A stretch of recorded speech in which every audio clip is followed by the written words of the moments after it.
Ready start. Jammu Kashmir में आतंकवादी संगठनों को पाकिस्तान का प्रश्रय छिपी बात नहीं है। इसके अनेक प्रमाण न केवल पाकिस्तान को सौंपे जा चुके हैं बल्कि अंतर्राष्ट्रीय मंचों पर भी उन्हें रखा गया है, मगर पाकिस्तान के रवैये में जरा भी बदलाव नज़र नहीं आता।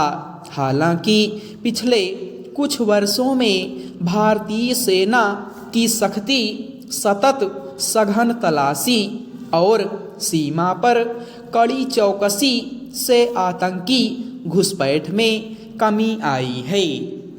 सीमा पार से आने वाले हथियारों और वित्तीय मदद पर रोक लगी है, मगर कुछ इलाकों में वह अपनी पैठ बनाने में कामयाब देखा जा रहा है।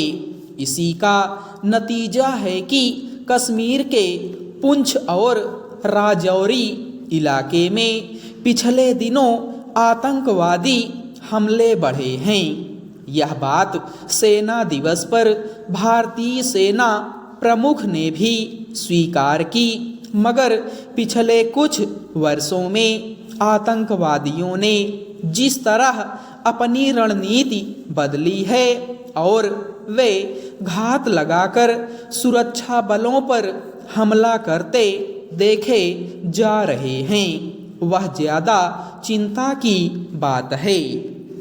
उनके हमलों की प्रकृति और उनमें इस्तेमाल हुए हथियारों आदि को देखते हुए स्पष्ट है कि दहशतगर्द सुरक्षा बलों को न केवल चकमा देने में सफल रहे हैं बल्कि अधिक मारक हथियारों का इस्तेमाल करने लगे हैं। अगर इसके लिए उन्हें पाकिस्तान से मदद मिल पा रही है तो उस पर लगाम लगाने के क्या उपाय हो सकते हैं, इस पर नए सिरे से विचार करने की जरूरत है।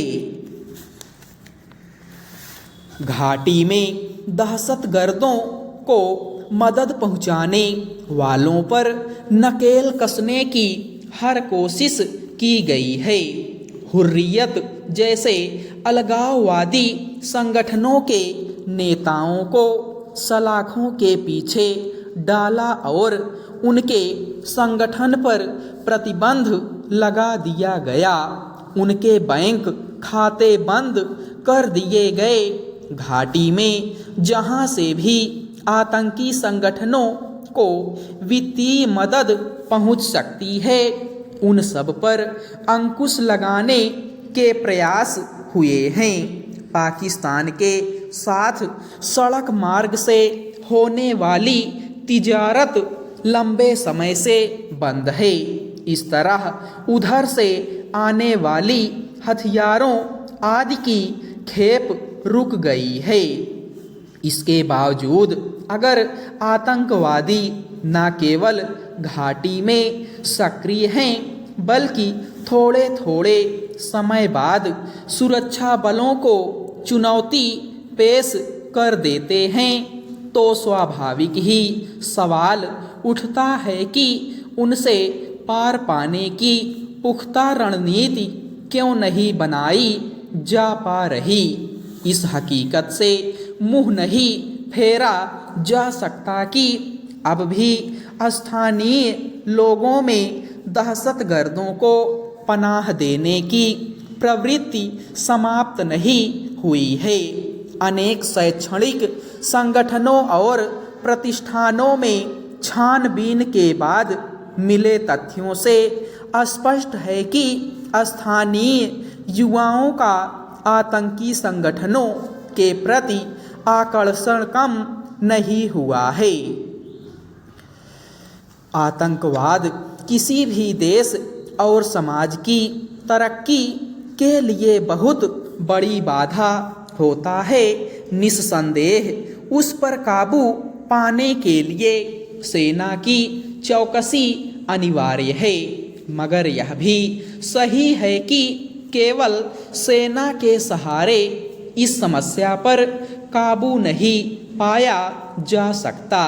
इसके लिए राजनीतिक प्रयास भी जरूरी हैं। सब जानते हैं कि पाकिस्तानी सेना और खुफिया एजेंसी ISI भारत में आतंकी गतिविधियों को बढ़ावा देते रहे हैं। वहाँ का राजनीतिक नेतृत्व भी इसे अपने लिए मुफीद पाता है।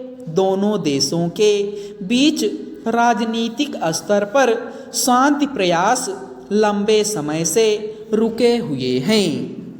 ऐसे में भारत अंतर्राष्ट्रीय मंचों पर उसके खिलाफ दहशतगर्दी के सबूत पेश करता रहा है, मगर चीन जैसे उसके समर्थक देश ऐसे सबूतों को बहुत गंभीरता से नहीं लेते। जरूरत है कि घाटी में स्थानीय लोगों का भरोसा जीता और पाकिस्तान पर दहशतगर्दों को पनाह देने से रोकने का दबाव बनाया जाए।